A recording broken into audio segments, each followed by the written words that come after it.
And there we are. Cheers. There we are. And there we are. God, I can't. You know what? Nope. Hello. What's up? Welcome to the show, Rocket to the Beat. Oh, let me stop. As y'all can probably see, Gypsy has been pre-gaming. Again. As she likes to call it. Pre-gaming hard. Right. So that means we don't know what the hell's gonna happen tonight. Like, yeah. I'm gonna stay on topic though. I got you. What? I got you. I'm gonna stay on topic. I got you. Girl, yeah. Who believe that? What's tonight's topic? And then she threw her hand up. What's tonight's topic? Tonight's topic is about people that have no father at home, whether or not they can oh shit. Fuck. What was that shit? Well, you knew what I was talking about. Hold on.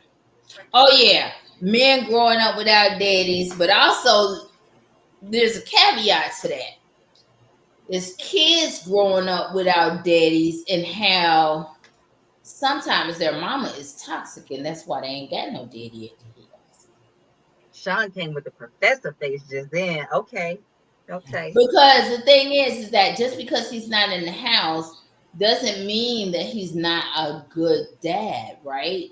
But a lot of times it's these toxic ass women who will say stuff and make their kids villainize the father. And one thing I did not do as a mom, and I'm glad I didn't, is I never villainized the dad. Never. What I did is I let them see for themselves as they got older. They see you fucked up, but I ain't got to tell them that. I'm not going to tell them that. I'm going to let them see and make a judgment for themselves. Right? And so you need to talk to your children, not to me. Right? And now that they're grown-ups, what you calling me for? They grown-ups, call them directly. They're grown-ups. Yeah. I can't make them talk to you. I can't make them want to be bothered with you.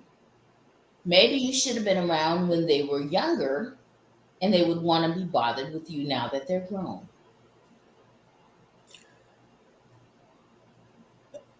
It's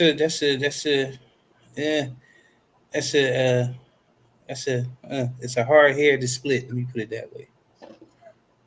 And the reason why I say that is because, it depends on the child and their mentality. What outside factors they did have, influencing them, because there are people that have met their other parent, because there are such things as quote unquote deadbeat mothers. I'm not trying to put a label on it. I'm just saying, Right. absent mothers with a father raised a child, but people have met that father or that mother, and in adulthood, and have built a relationship with them and have a good relationship with them. And they weren't around when they were a child. That does happen. It is something that can happen if you're open-minded enough to forgive the past. And yes, it does take work to build that relationship. I So I will say from the perspective of somebody who had a deadbeat kind of dad, um, it was an interesting situation. He was there, but he wasn't. You know what I'm saying? Mm-hmm. He, and it wasn't until I got into my adulthood that I could really understand. He likely, looking back at his behaviors, he was dealing with PTSD, extreme PTSD, Mm-hmm. military service. Um, but that doesn't change how he wasn't there as a dad for that little girl. That was me. You get what I'm saying? Like I have more understanding and compassion as an adult, but it doesn't take the hurt away that little girl experienced with him being there but not being there. He made a lot of promises that he didn't keep. He was always Mm-hmm. violent. You know what I'm saying? But I have always given my mom credit, even in all of her fucked upness. I've always given her credit that she never badmouthed. She always, kept the opportunity open for me to spend time with him. When his family wanted to come get me, they could come get me. I spent summers with them a lot of times. Um, and but there was also the volatileness of when I did not want to go because I didn't want to be screamed at and cussed at and beat on. Then he turned violent because he swore up and down that it was her. And even when I would tell him, no, I don't want to go, you're mean. You know what I'm saying? He still thought that it was her. So I think that a lot of times I look at it from both sides. I have seen both. I have seen the bitter ass moms that keep fathers that want to be productive in Mm-hmm. a spiral. Because I ain't gonna say they keep them away from their kids, because I truly believe if you want your kids and you got a job, I don't give a fuck if you got to go through every free program out there in the county to find a lawyer or to get help. Like a parent who truly wants to be there is going to find a way, or you're going to have receipts to show that you tried, even if you couldn't get Mm-hmm. through. Whether Mm-hmm. you birthday cards and gifts and they're getting returned, whether you're trying to find a lawyer and you can't afford it, whether you making pay, like I feel like if you're genuinely putting forth the effort, you're going to have receipts to show Right. that you tried and that there was a reason why you couldn't be present in that child's life. Right. That being said, there are also a lot of bitter dads that when they can no longer have access to the mom, when she ain't giving up coochie, then all of a sudden he don't want to be a dad anymore because the kids were incidental, right? Now, I Right. still choose to believe there are a lot of great parents out there. What that statistic look like, who the hell knows at this point? Because we got a lot of fucked up people. So, Right.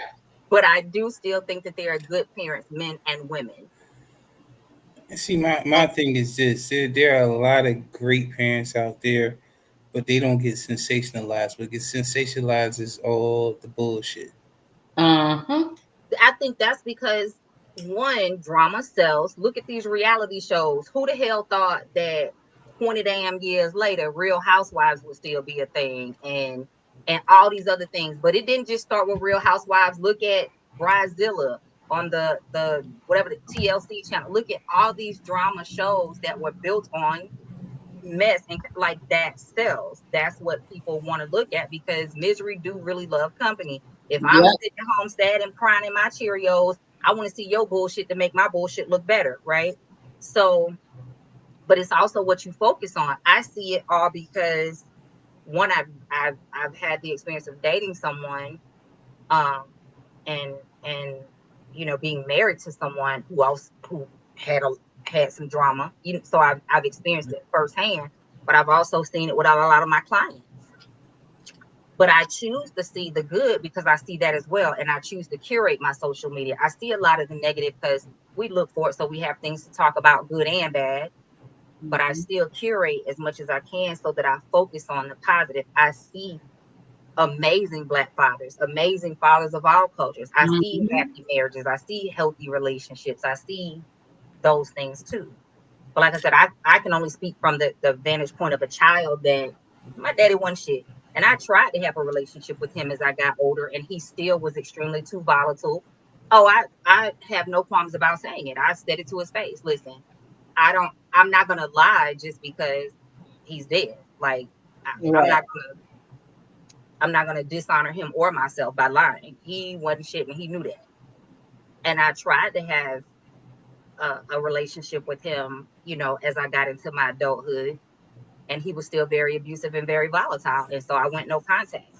And the sad part for me was that I think he got better, but I never got a chance to experience that with him. So when I sat at his funeral, I had to listen to all these strangers talk about how in his latter years he was such an amazing man and did all this stuff in the community. And I was like, who is that? Right. Like, Like, who are you talking about? sis. But you know, so there's twofold, because he changed, he grew, right? And I use that example to show that sometimes people can change. I didn't get the benefit of it, but maybe that's not what he was supposed to be in my life. You know. Now, my thing is, what really grinds my gears is I hate when parents doughboy their children. Doughboy? Doughboy? What does that mean? Person, come on. Okay, so New word. if y'all don't know who Doughboy was, that was a character. I do know Doughboy on Friday, but wait. No, wasn't that No, Boys in the he Hood? was. Yes, not Friday. What? Boys in What? the Hood. Oh, Boys in the Hood, whatever. Boys in Yeah. the Hood. Yeah, that's it. I get it now. Continue. Because when you look just like your daddy, and your mama be pissed Yeah. at your daddy, and she treats you like shit because that nigga, it's like, yo, that's unfair. And it works for girls too. They look like they mama and they daddy be mad, So it goes, what the hell was that for? I'm like, what the hell just happened? Because I got it because of what you just said. I finally got it. Because guess what? That happened to me. One of your Okay. sons was Like, like, don't be putting that out there on the street like that. What? What? Okay. Yeah, I'm lost too. That happened to me. My mother did that to me. Oh, because you look like your dad. Okay. See, I was, because I'm like, I mean, don't put my business in the street. See, I was talking in I generalities. that before. I was talking in generalities. Yep. Because it happened to me, so that's why I was saying it. But and it's real. Like, I've heard that so many times. It happened to me too. And generally it's because the absent parent, again, you are a everyday reminder of that absent parent. And it's like, my fault. That's your motherfucking fault. You chose them. Exactly. It ain't my fault. And that's really what I be wanting to say. Like, stop being a bitch. Like, man the fuck up. Woman the fuck up. Y'all laid down and had a kid, and now you want the kid to pay because your feelings fucking hurt. Don't nobody care because your feelings hurt. Fuck your feelings. Get over it. That burns me up that we have so many fucked up kids. Like, this is my soapbox. We have so many fucked up kids because the parents want to stay in their pain and in their bullshit. Don't nobody give a fuck about your feelings when you had a kid. That kid needs to have every opportunity to thrive and not be caught up in divorce wars and relationship wars because you mad because your feelings hurt. And the child doesn't have to get caught up in the fact of your unrealized fucking dreams. That too. So because you wanted to sing and you can't fucking carry a tune, but that kid can, now all of a sudden you want his ass on Star Search and every damn thing else, but he don't want to fucking sing. Or she don't want to fucking sing, but you want them on Star Search and stuff because you can't fucking sing. I'm just saying. That felt personal. I know. I feel you. And I understand. But and I've seen it. I've seen a woman lose her kids. So the situation that I was up close to witness, and this has been years ago, but a friend, we were all in the same friend group. So she was a friend of a friend, and her husband was a lawyer. And so he had money, and she was a nurse, but he had money, he had the connection. So when they got divorced, like, he broke her down. I'm talking about all the way down. like Ooh. bad-mouthed her, drug her name through the mud, spread rumors, and got the case assigned to one of his judge friends and won full custody of their kids. And so she was literally working and spending her whole check to try to save up to get a lawyer to try to fight back to see them, because all she had was visitation, because he had said that she was abusive and they had like no real proof. But because he started the rumor, and even the kids said that he was lying, like it was that bad. Oh wait, the kids said he was lying. So the kids knew the truth, and the kids tried to tell the truth, but nobody would listen to the kids. Yeah, because they were like I'm 79. glad the kids said the truth rather Yeah. than he had tainted the kids and had the kids think, saying or projecting the fact that she ain't nothing. She don't do this and she don't do that. Because sometimes kids fall into that trap too, because the parent, especially the parent that is the custodial parent, they feel like is the parent that is actually quote unquote taking care of them. And so a lot of times, exactly. And a lot of times what they'll do is parrot what that parent says about the other parent. And really it's not true. And it's almost like putting a kid in an unfair situation, because you are making the kid choose sides, if that makes sense. It was a bad situation. I mean, they were like 7 and 9. They call it parentifying the kid. When you're putting a kid in a parent type situation. That's dangerous, especially when the kid is young, because then it makes the kid not even actually get a chance to be a kid, because you actually put them in adult type situations, adult type roles. I mean, and that happens even when you got two parents in the household. That happens even when the parents aren't at war, because the custodial parent still may be a basket case. You know what I'm saying? Whether it's mental illness, health issues, whatever. So it's a lot of children around here becoming the adult at 5, 10, 12 years old. Like, don't make me take care of my little younger sibling. You had that little motherfucker. Take care of him. All right. I think that's enough of that. Shut up. It's the truth. Like, it's the truth. But you know what? I'm going to tell you. I understand it's the truth. I'm going to tell you why. I think we covered that enough. No, I'm just going to tell you why I presented that to the group. Because I had actually seen a post where this young lady, she's adult, but she's not, she's a young lady. And she actually was like, my dad's a deadbeat, my dad ain't shit, and blah, blah, blah, blah, blah. Oh, the one you put in the chat? Right. And then he came on there and was like, no, listen, I got 7 kids. Basically, he's like, I got 7 of y'all, but you the only one fucking up. You the only one, you got your second kid on the way. You the only one that got this going on, that going on, blah, blah, blah, blah, blah. And see, the thing is that she telling one side of the story, but she ain't telling the whole story. She ain't telling why he won't get her a car. She ain't telling why, because he knows that she gonna do some bold crazy shit with the car. Right. And he told her that. And he was like, no, you get your shit together and then maybe I will help you. But right now you got all this going on and I'm not doing that.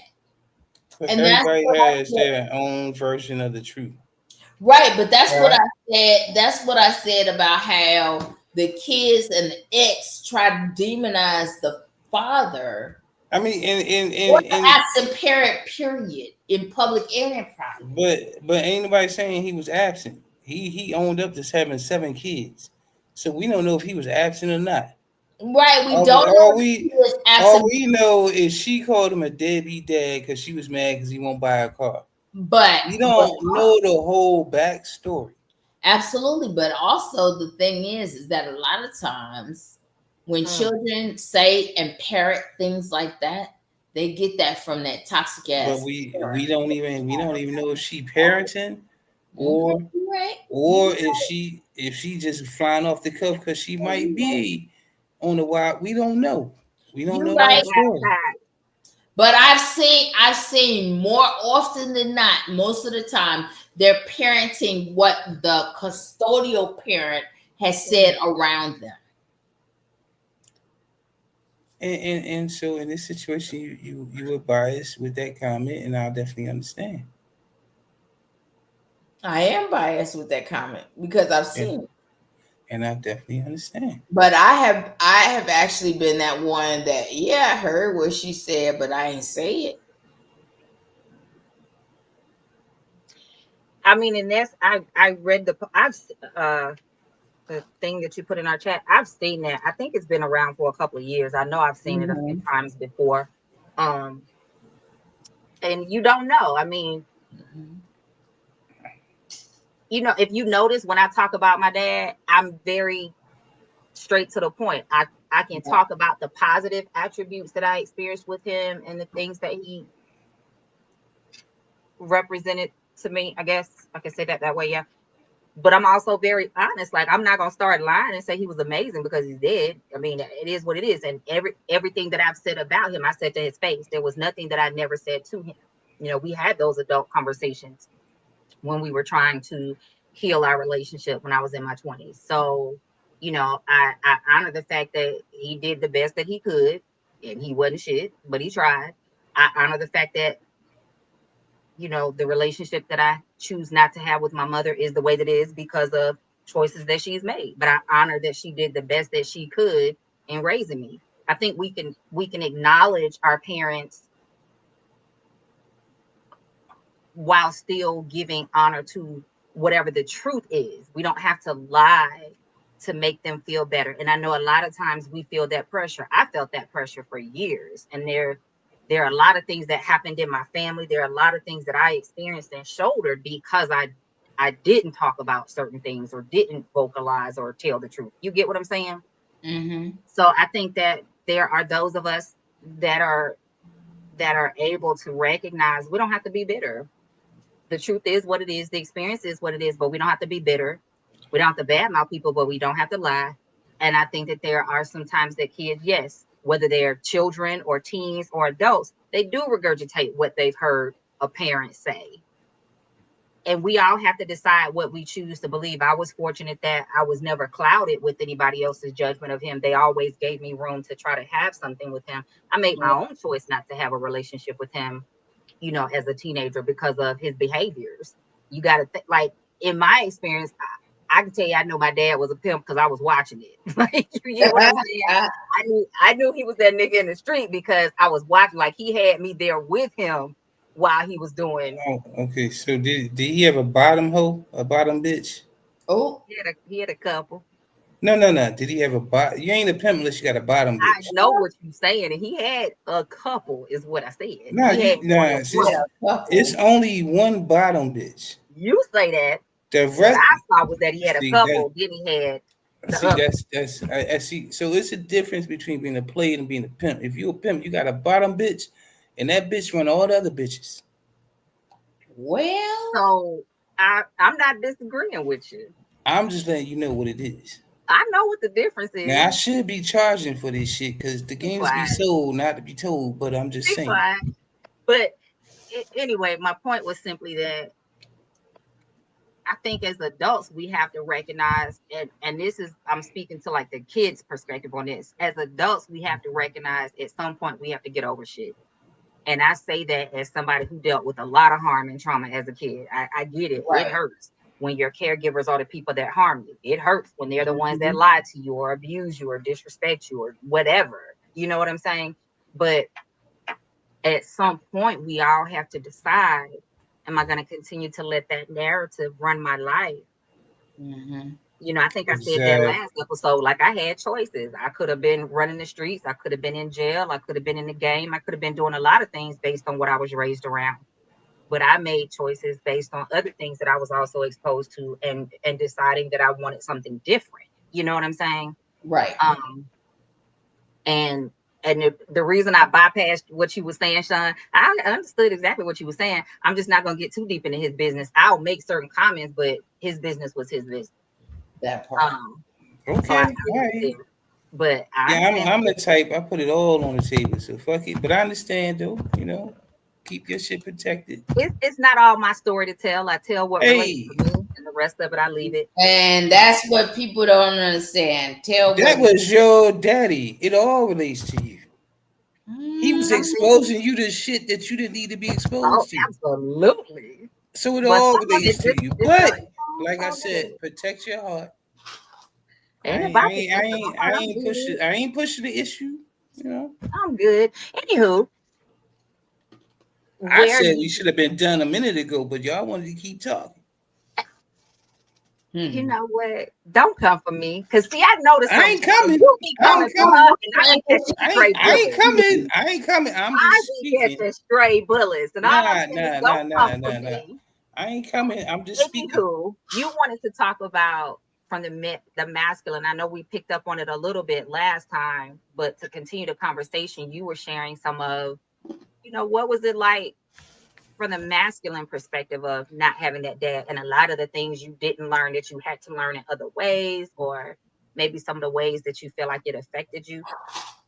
I mean, I had to learn everything about trial by fire. So I like that hell. I'm asking.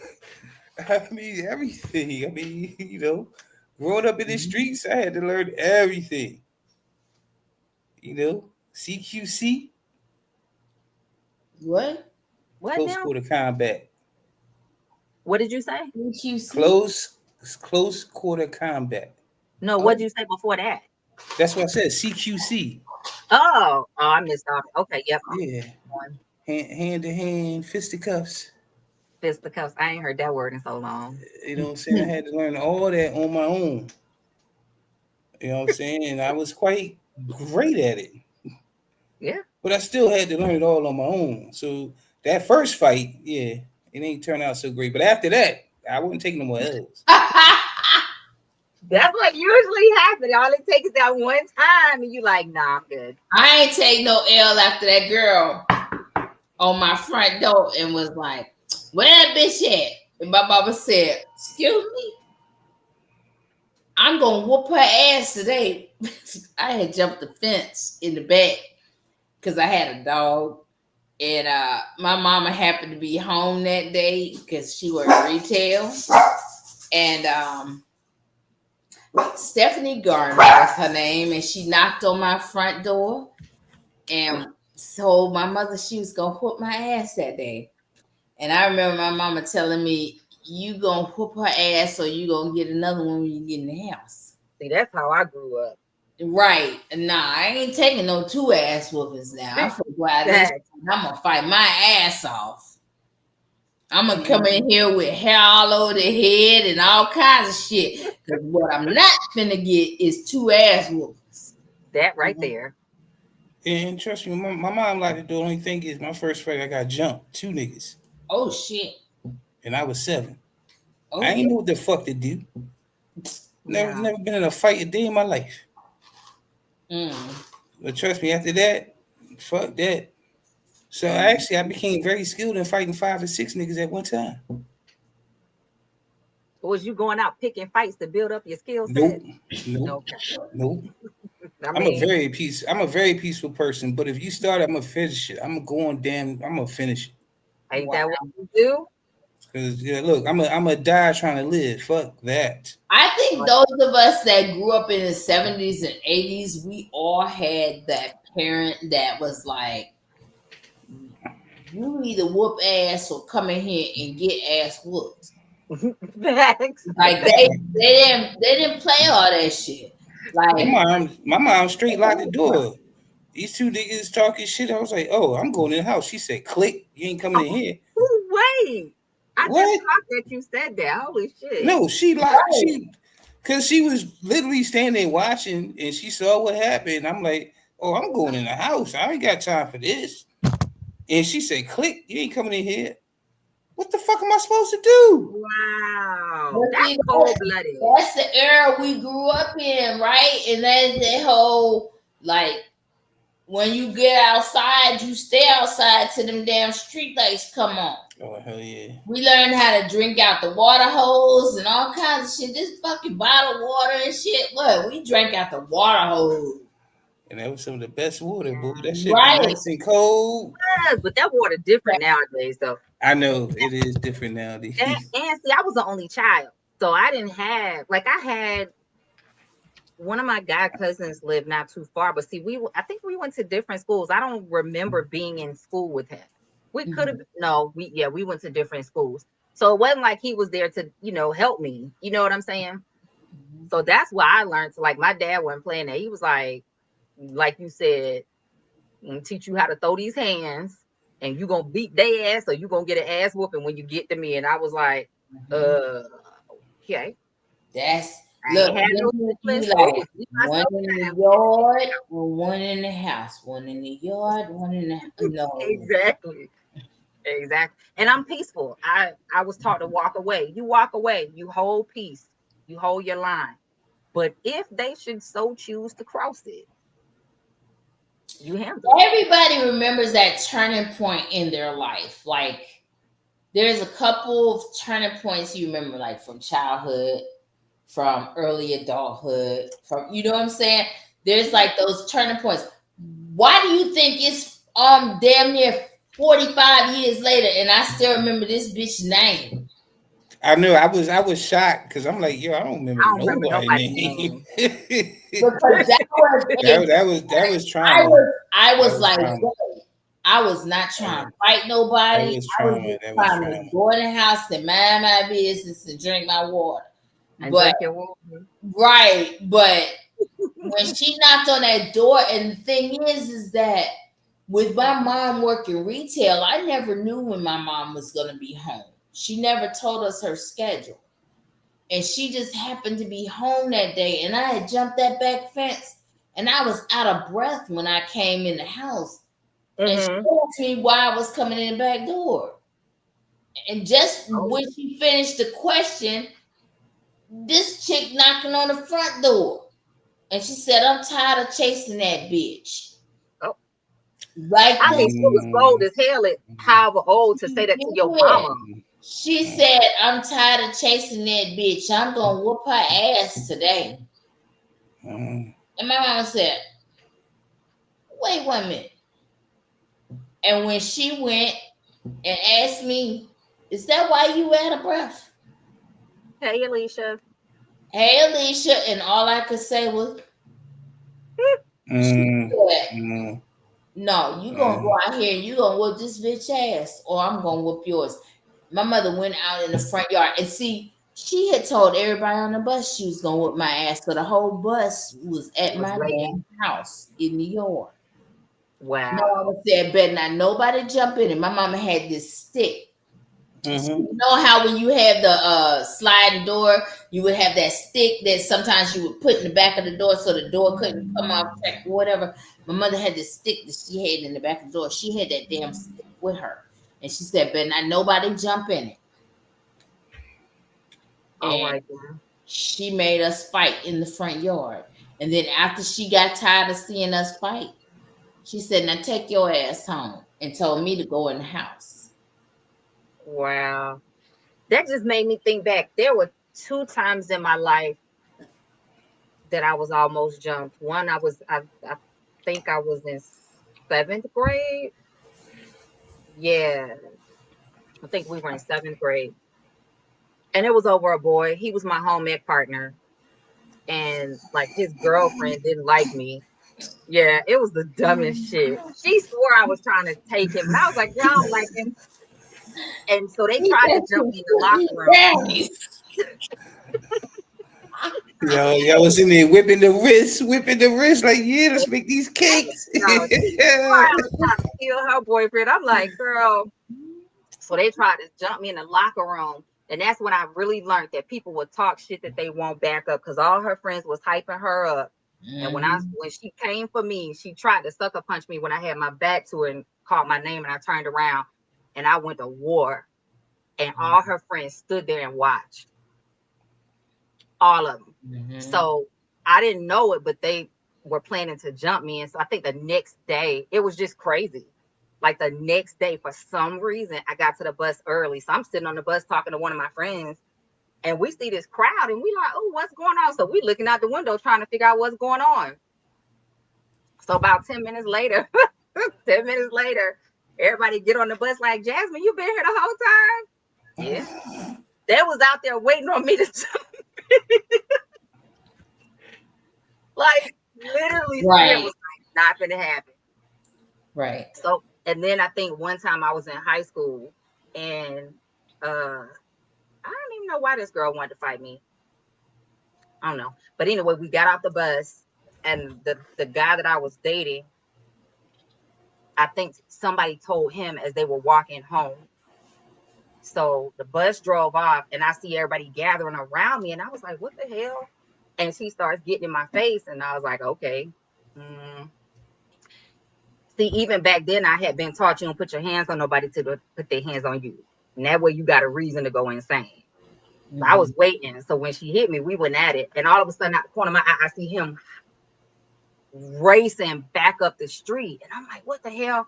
And he had come back because somebody told them that they were trying to jump me. So he grabbed his sister and they came back. And she was like, I can't fight no girl, but my sister will beat that ass for you. Therefore. And she did. She jumped. Yeah. So I was like, I've only been in a handful of fights in my life because I was always taught peace. Like you don't fuck with nobody. Leave people in peace and hold yours. But if they come for you, handle it like your life depends on it. And I'm gonna tell you something.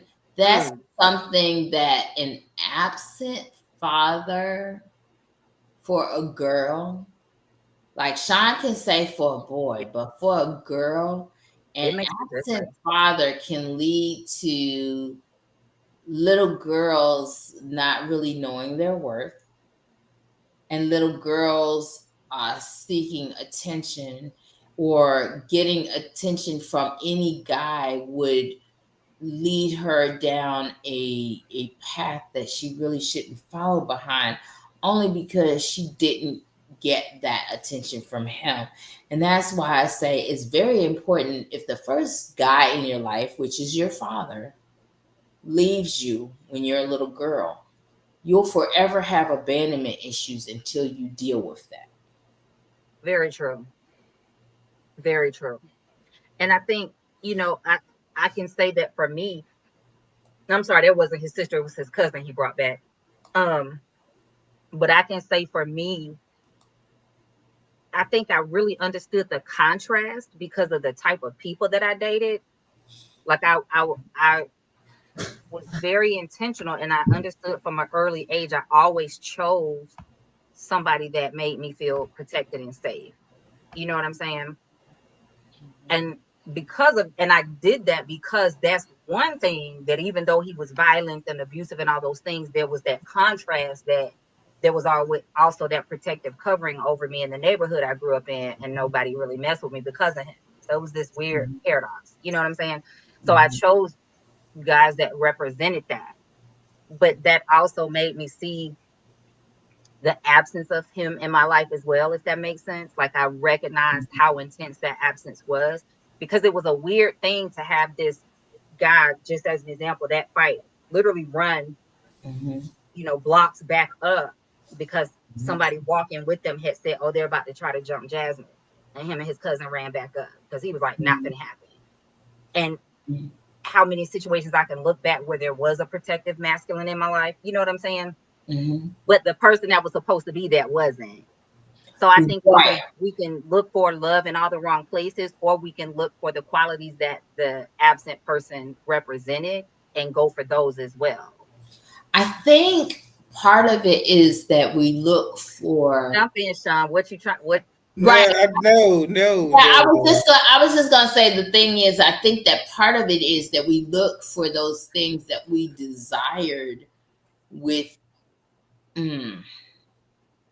We look for things that we desired. You look for that masculine in that man that you did not get from your father, and that's understandable. And trust me, I'm crazy. So when you said looking for love, in all the wrong places. It just made me. I immediately remembered Eddie Murphy on Saturday Night Live doing Buckwheat. Mm-hmm. Look at putting up in all the wrong places. You know what I'm saying? So if you ain't never seen it, go out, Google that shit. Go Eddie Google it. Murphy, Yep. Saturday Night Oh my Live, God. Buckwheat, and you'll see because he had a little album. You know that shit was funny as fuck. So that's why I started laughing. It wasn't because of what you would say. It was just that it reminded me of that, and I didn't want to take away from what she was saying. So that's why I laughed like that. It wasn't. I wasn't Oh laughing my at what you were God. saying. Now I have to go look that up. But yeah, I think, for me, I recognize that was something I did that I had to work on, because I've never tried to intentionally date mostly military people. But I think unintentionally I was attracted to that quality because my dad was number one military. And there are certain qualities in me because of my experiences with him that I think attracted military people to me. You know what I'm saying? So it can be a positive thing. Sometimes we can look for our parent, because sometimes women look for their mothers in the partners that they choose. Some of the traits that they didn't get from their mom. So, okay, let me make this make sense. Yeah, how does that work? So Mm-hmm. as women, sometimes when we don't have a healthy nurturing relationship with our mother, we try to look for a guy that has more of a compassionate type demeanor. So we may want that masculine, protective, safe, strong man is what, that's great. But we may look for a guy that's more communicative and talks about his emotions more openly. We are oftentimes going to look for the guy that maybe has a first love language of physical touch, because we want more of those hugs versus somebody that has a different love language that doesn't reflect what we didn't get from our mom. But why We're can't he be intentionally going both? to look for that. I'm not saying he can't be both. That's the ideal. You ideally should want a healthy person, man or woman. That's bottom line. That has the traits that meet your needs and your traits meet their needs. But a lot of times I've noticed that women, when they don't have a healthy relationship with their mom, when there was something lacking in that relationship or it was very adversarial, they will look for I don't, I don't want to say softer. Um, the word that I wanted, shut up, the No, word that I no, wanted no, no, no, no. is See, it, see, I'm but crazy. My brain works like it is. Trust, because I had a conversation with one of my boys, and he was like, "You can't be calling niggas bitch ass niggas," and I started to say that, but then I was like, "No, I can't do that." Well, I it, didn't say nobody was a bitch ass I nigga. understand, I understand, but at the same time, real niggas, I'm like that bitch ass No, nigga. Like I would never do like how he let her talk to him like that, like, and he still be so like, you "Yes, see where baby, I'm going. Like yes, some baby." women would look for that type of experience where they can be more Mm-hmm. dominant and have Mm-hmm. more Mm-hmm. control and Mm-hmm. have more somebody that's dominant. You mean like taking care of somebody? He say what? so what'd you say? I said, you mean like taking care of somebody? No, not No. not. It goes past that. Yeah. Is It'd be like, why the hell did you put this ketchup on my plate? You know I don't like ketchup. And he like, yes, dear. Let me fix that, dear. You know what I'm yeah. saying? That's why I said I don't want to say softer type guy, but sometimes women that have an adversarial relationship with their mom, what I've seen in my years of doing this kind of work, they'll look for a guy that is much more malleable. And y'all have to forgive me, it's been a long day, so my mind is tired, my words are not wanting to come. But a guy that is much more amenable to her way, more of a yes man, Oh, because she wants him you to just mean a be sucker? okay.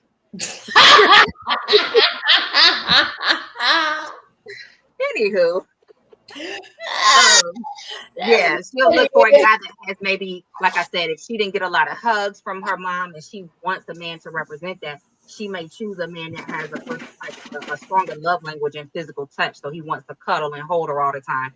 But he's also more of a yes man. So he's like Sean says, she fussing about this, and he's like, okay, baby. Like he's jumping to bend to her will instead of standing his own, and they come in as two equal partners because she wants the nurturing from him that she didn't get, but she also wants to be in control so that she feels safe. It's fucked up, but that is what happens sometimes. It's definitely fucked up. It is. I is. mean, it That's is what fucked it is. up. But Fucked I up. be damn. I be Okay, but anyway, let's move on. That was a great talk. Moving Let's move on to on. sex magic. Hey. Yeah, so I mean, I get it, but hey. But I also still stick with what I said about, sometimes a lot of mm, a lot of times rather, um we have a warped sense with the opposite sex because of that opposite sex parent that we've had. You know what I'm saying? Like women have a problem with men I because thought of she was the gonna way. move into sex magic. I We're No, just supposed to love be you moving too. on. now You. We supposed to be listen, moving on. listen, Linda, listen. I'm talking. Oh, And that what the little boy said. Listen, Linda, listen. No, but, but no, but we supposed you're to be right. moving on. And but wait a minute.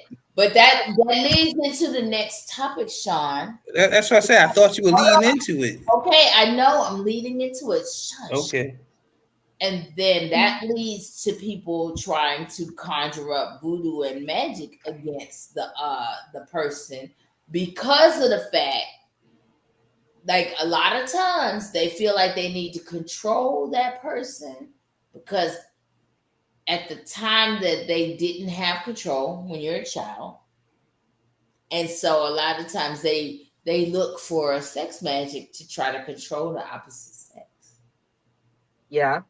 Instead of, and Can so be. they're trying to use it for the wrong reasons, and a lot of times they're misusing it, and also they don't know what they're doing when they do it, and that leads into some unintended consequences. Okay. But Okay. all I can see that. all of that stems from, if you've got unresolved childhood trauma, and then you try to use sex magic to attract what it is you think you want. Sometimes that ain't what you really want. So But I'm but you're looking at it through a toxic lens, so you don't know that that's not what you really want. But I'm gonna need a full breakdown on what sex, because to me, sex magic is laying down the magic stick, Not not doing any necessarily. rituals or No, anything like not that. no, not That's what. necessarily. That's why I said I need a full breakdown so I can Yeah, have a it's full not necessarily. understanding. So sex magic, basically you using sex to attract and keep what it is that you want without regards to what someone else wants. No. Huh? No. No. Okay. Break it down for me. Hey, Suzette. I was just Hey, gonna let you sister. do your thing, but no. Hey Suzette. Um, so we started this conversation a couple of episodes ago, and I wanted to pick it back up because we got kind of derailed and sidetracked. So I wanted to make sure that we finished talking through it. So sex magic, if we going with the most simplistic understanding of it, clearly you're having sex. Now, whether that is, hey Jasmine, whether that is with yourself, solo pleasure, whether that is with a dedicated, partner in a relationship, whether that's with your fuck buddy, your fun buddy, whatever you want to call them. And it might be multiple people in the room with you, whatever floats your boat, right? But sex magic is the act of creating pleasure, whether there's penetration or not, the act of creating pleasure, whether there's orgasm or not, and using that energetic space to curate enough momentum behind what it is that you want. It's not about doing it against. Now, can people, disclaimer, yes, you can do things against somebody else's will. That Mhm. is not what I'm talking about. And you don't need sex magic to do that, right? That's just basic energy. That's just basic um metaphysical work. Anybody can do that if they are strong enough, if they have enough intention, because that's all really ritual is a set of actions done in a specific way to cause an outcome. You create ritual when you brush your teeth, because I guarantee you Most of us start on the same part of our mouth, whether it's up or down, on the same side. You put your clothes on the same way most of the time. You prepare your food, like you get into the habit of doing things in a certain way, expecting it to produce something. That's basic ritual. It's repetition. It's intentional.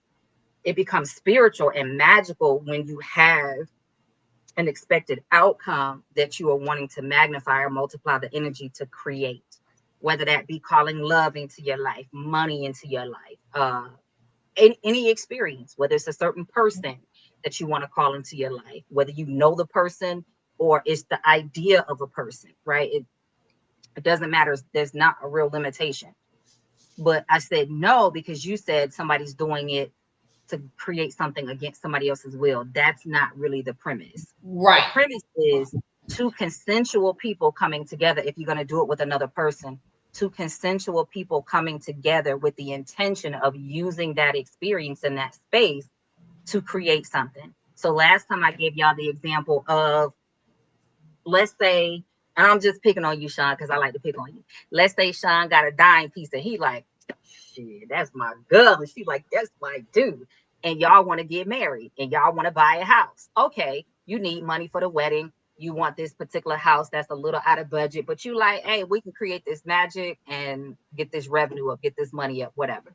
You could use your intimacy, your time together. Well, I mean, the sex is not against that person's will. However, if the person who's practicing sex magic wants more than, Girl, be quiet and let me finish. well, I'm just saying. Listen, the thing is that there are times that a person will tell you that they don't want to buy, they don't want more than you want, right?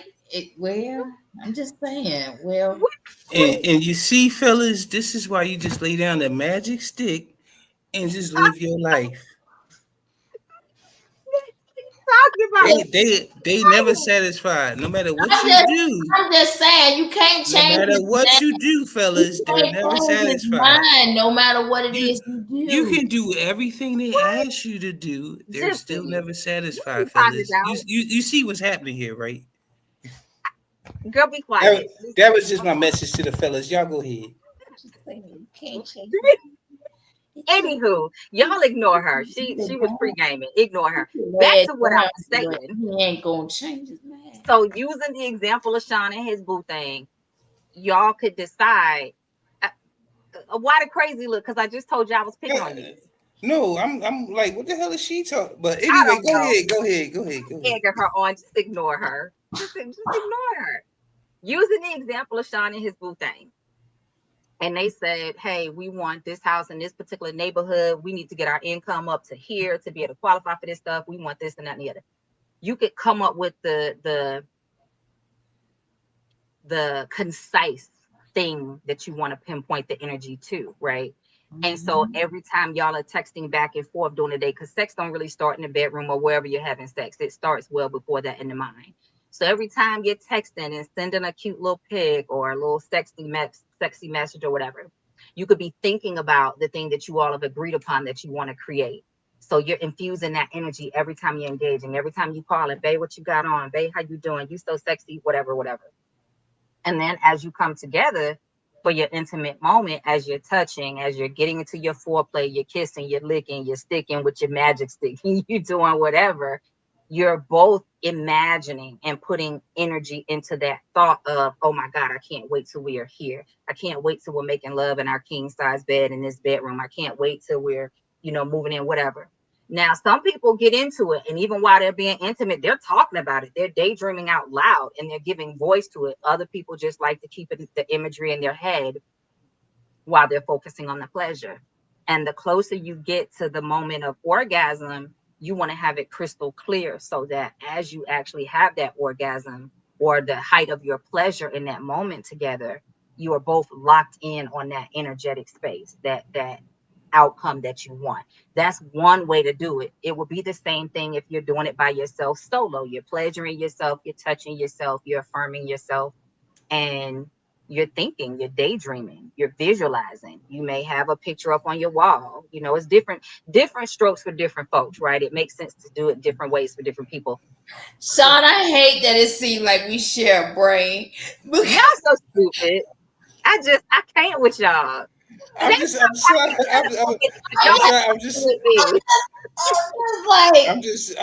I'm trying to get to the mind, the thought process, but it's like I don't, because in that moment, woo, it's a lot of other things going on. I don't know if I'm visualizing a house in that moment when I'm self-pleasuring. Well, that's why I said different things. Like there are some people, like I've got a client right now. It's a couple, and I really work with the wife more, but sometimes they'll do group stuff, and like the stuff she shares with me, they're dope with it. Like, cause she'll catch me up on some of the things that they're doing and what's working and what's not working, so we can kind of talk through it and come up with ideas. And they're both really good, it seems, from what she shares with me, at holding that image and like the moment of orgasm, blast off, whatever. Like they're calling it out loud, like that gets their rocks off. But if and I'm like, I don't know that I could be that focused, but it works for them. If you by yourself, I'm just saying, if you by okay, never mind. Okay, carry on. I'm just gonna be. I mean, well, it depends on the person, I guess, because for me, I can see how that could work for women, but for me, it's a lot of things that go on. You know what I'm saying? So, because I gotta have a towel and stuff. I can't just and I know some dudes use a sock, but I'm not. That's not my methodology. Because why would I do that? But anyway. Yeah, because now you ruined one sock, so now you walk around, you got one sock fucked up in the other sock. I don't know how that works. I don't know if they buy socks just for that. I have no clue. I just know some dudes like to use socks. That's not me. I like to have me a towel or something, so I'm good. Feel good though. Like, wouldn't that be rough? I don't know. It's not my methodology. I don't know. Okay, I gotta ask you this. Some dudes like to get their balls stepped on by women. So hey, this is true. I gotta ask you this because I guess it's kind of I can weave it into the topic, but I literally saw this in a group I was in today, and I was like, I don't understand. But apparently this is a thing. So there are women who like to hold their man's penis when he pees, and I was like, why? And I thought they were just joking. But when I got into the comments, it was like a whole bunch of women like, oh my God, I did it. And it was so amazing. And then the men were commenting too and saying they chicks was doing it. I was like, why? I've never experienced that. But I've had women ask me, like, can I watch you pee? I'm like, why do you want to? That's just, why? Yeah, so like I can't hold it for you. If you can't hold it yourself, then you don't need it. So back to the sex magic. I'm sorry. I'm sorry. My bad. So to answer your other question from last time when we talked, Sean, you were asking, like, is it something that people should be doing without consent? And I think in order to be in integrity with yourself, it needs to be fully consensual. Like if you're going to be practicing sex magic, it needs to be something that your partner needs to be on the same page with you on. Do people use it all the time? Do people do it privately, without pulling their partner in? All the time. Do people use it to try to override somebody's will? All the time. Just like there's good, there's always the equal and the opposite, right? So there's good, there's bad, there's light, there's dark. But intention is everything. There are some people that argue you are involved in sex magic every time you're intimate with somebody. Here's an example. So I saw this guy share this post and he was like, you're doing sex magic and you don't even know it. And he starts listing like all this shit in the comments. And he was saying how men love to ask, whose pussy is this? And the girl be like, yours, daddy. And he was like, that's sex magic. And I was like, okay. So I'm using that as an example to say intention is everything. What we come into agreement with has power. So if you give it power, it can have power. That's but true. just because somebody asks the question doesn't mean that it has power. Does that make sense? It's And not no, necessarily. it makes sense, and I never asked that question. Never, never. Nope. I don't ask that because if it's mine, you gonna tell me. I hear you. Now, Love the what confidence. what I say is, give me that pussy. Oh, it's yours. Take it. It's yours. Take it. That's what I say. I don't say fuck that because I'll be like, who pussy? It's Jim's. Who the fuck is Jim? Fuck. Now I'm all pissed off. I done gone soft. Who the fuck is Jim? Oh, I'm sorry. I meant to say your name. Like, no. You done fucked up. Who the fuck is Jim? So yeah, nah, that's why, man, fuck that. When she say that. I mean, cause fuck that, Yeah. man. Look, no matter how good you think you laying it down, she got somebody in her Rolodex, her mental You gonna call Rolodex the that, wrong name. you know what I'm saying. So fuck that, man. Look, I ain't gonna set myself up. She be like, it's Jim's, but you got it tonight. You know what I'm saying? Like, hold the fuck up.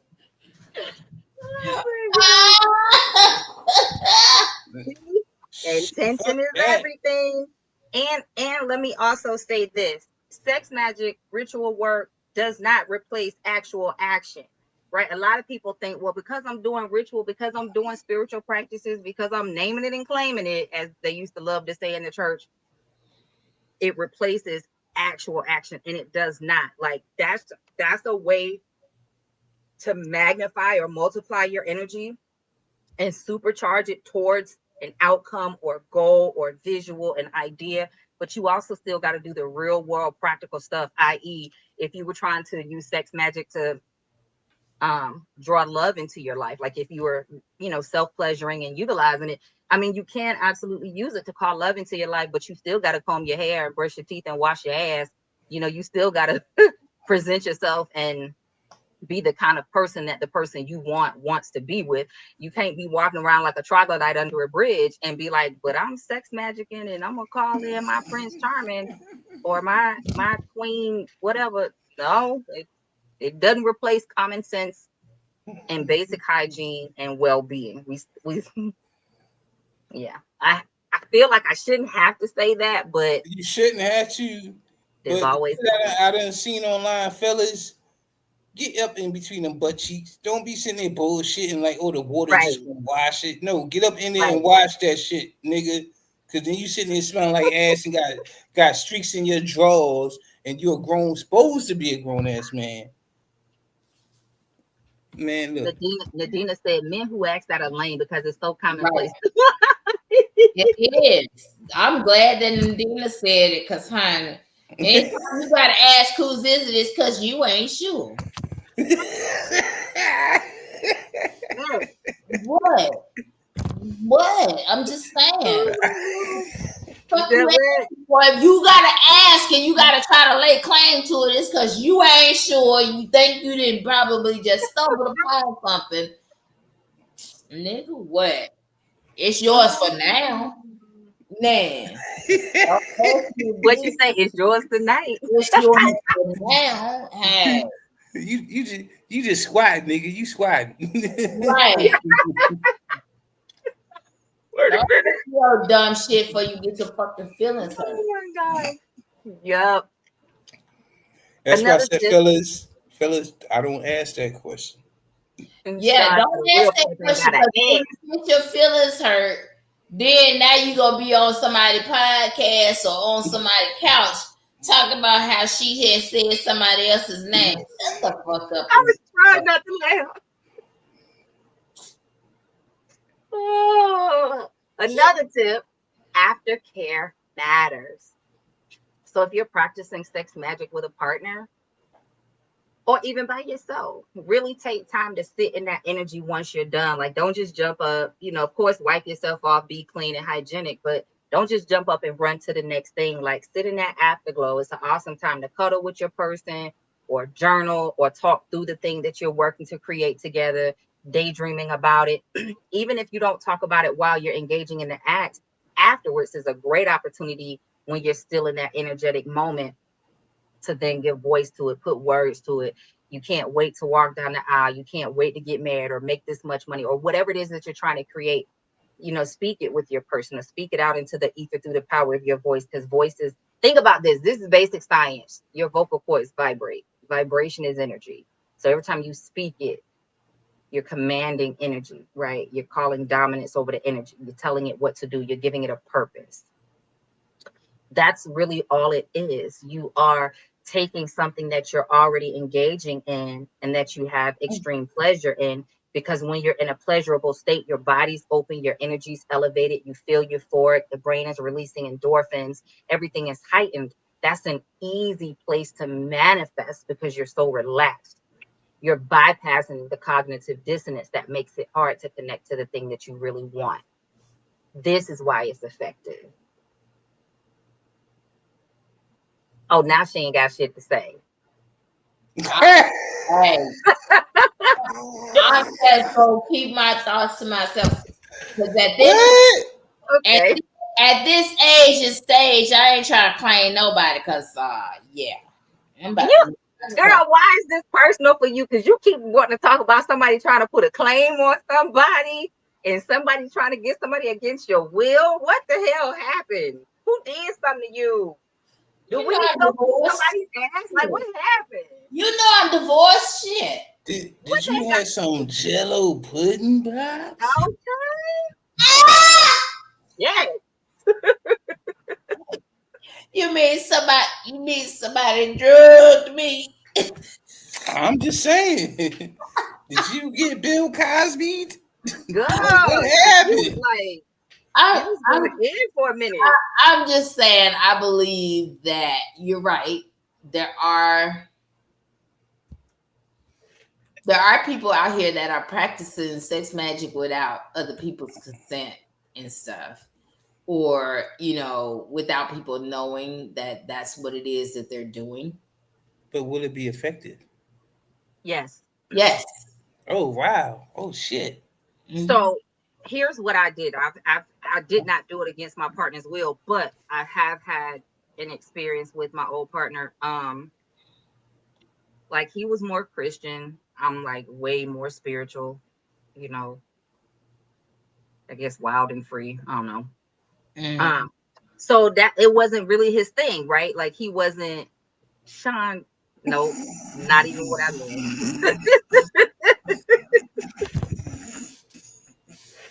You know what? I'm gonna fight you. Sean No, with the shit today. You say he what now? with the shits for real. He with the shits today. He with the shits for real. So what happened was, I just told him, I was like, listen, so I know it's not really your thing. It's not really a conversation you want to sit down and have with me to talk about ritual. You don't give a fuck. Like, he was pretty much just like, don't burn the house down. Okay, fine.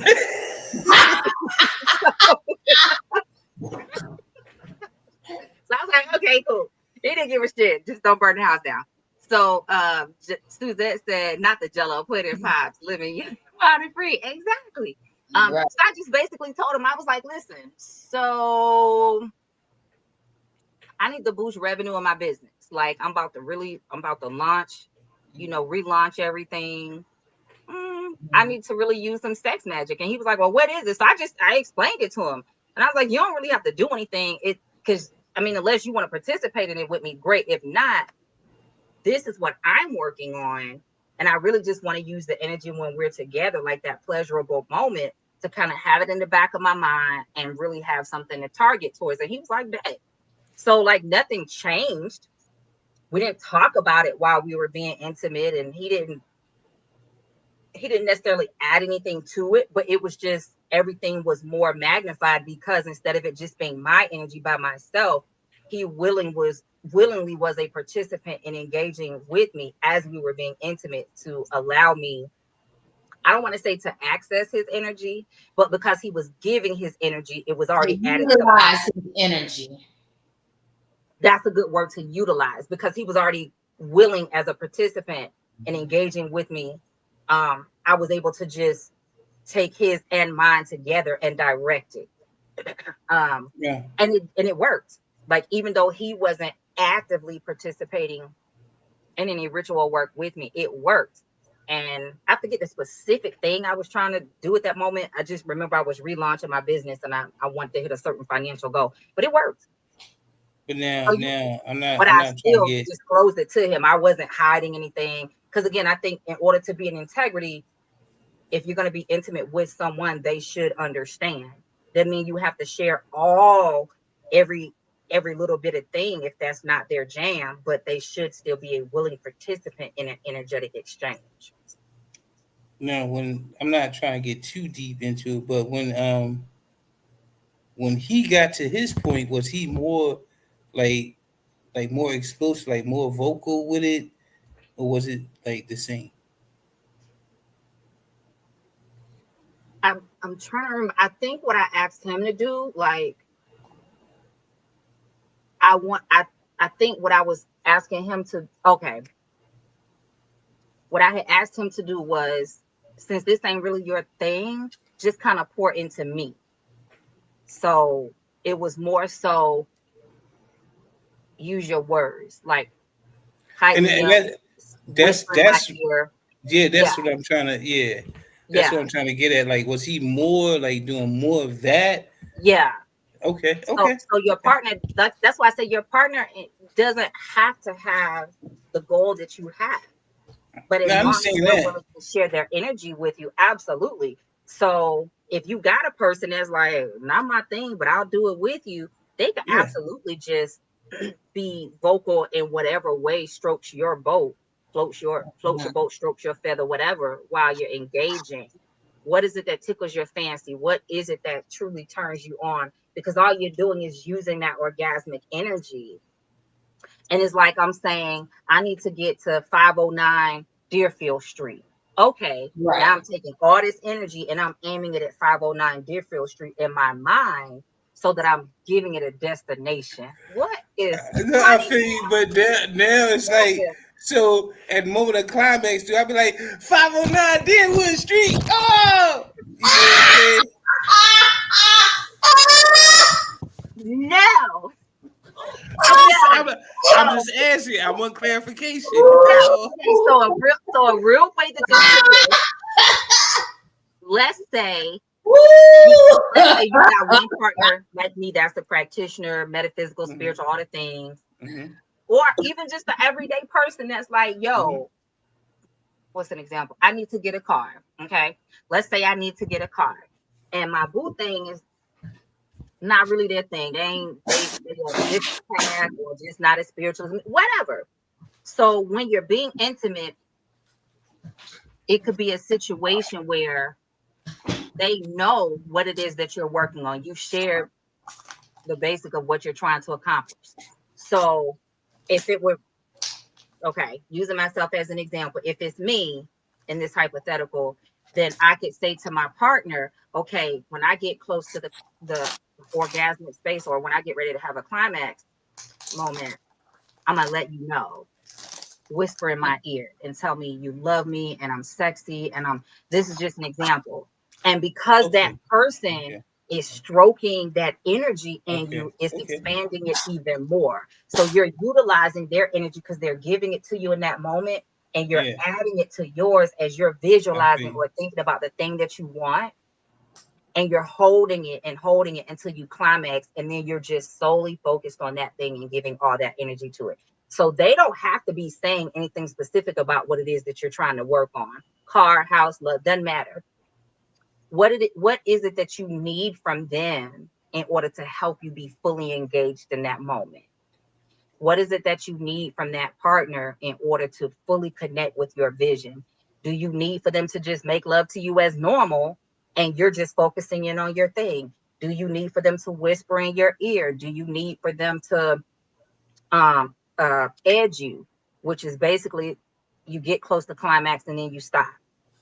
Then you get close and then you stop. So you get edge to draw it out and make it a little bit longer and make it more intense, right? There are different ways that people can play with it, but what would it take for you to maximize that moment and fully connect to that experience? That's why I said it's different strokes for different folks. There's no one way or right way. April says, Sean, Yeah, that's my sister.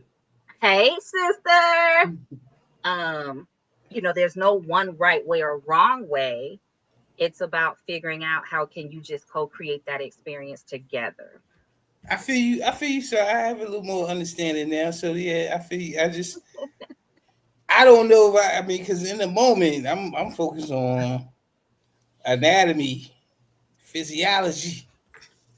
So I don't know if I can focus on something material. Well, see, that's why I say and really it's about, let's say, even if you are a willing participant, like, okay, I don't know how to do it, but I'm willing to do it, let's go. So your partner may have the stronger visual, right? So you can I still be focus on the anatomy. yeah, yeah. I be And be willing to like, girl, try it. I'm about to get it. So you could be doing whatever it is that you're doing, and she could hold the visual and be thinking about it in her mind while you're doing whatever it is that you're doing, and vice versa. If it's a man that has the stronger visual or the stronger intuitive or whatever, they could be the gatekeeper, if you will, for the vision or the visual, while the other person is just helping to stoke that fire, that energetic force to build it I, up. and I feel that. I feel that. And like I said, I just wanted a clarification of it. I Yeah. just don't know if I could really focus on the metaphysical. Yeah. But at the same time, it will be in the back of my mind, like, Yeah. this is what I gotta do, but right now, this is what I'm doing. Yeah. And And I'm enjoying some myself. people struggle with it in the moment. So even if you can't hold it in the moment, have your fun. And then immediately after, one or both of you could get your journal and write down. You could talk through it in that moment out loud. You whatever, type it up on your laptop. I Like, let your ass down during the moment because I was focused on me. But what you said, Nah, you wanted. nah. See, I started laughing like, oh shit. Write that shit down in the journal first. It had a journal right there. So then when you ready to bust, just pull out and bust on the journal like, yeah, sex magic. that's just somebody gonna hear that and be like, bet, do that right there. Hey, Do that right hey. there. I I'm bet just saying, I let you down in the moment, but we gonna read about it later.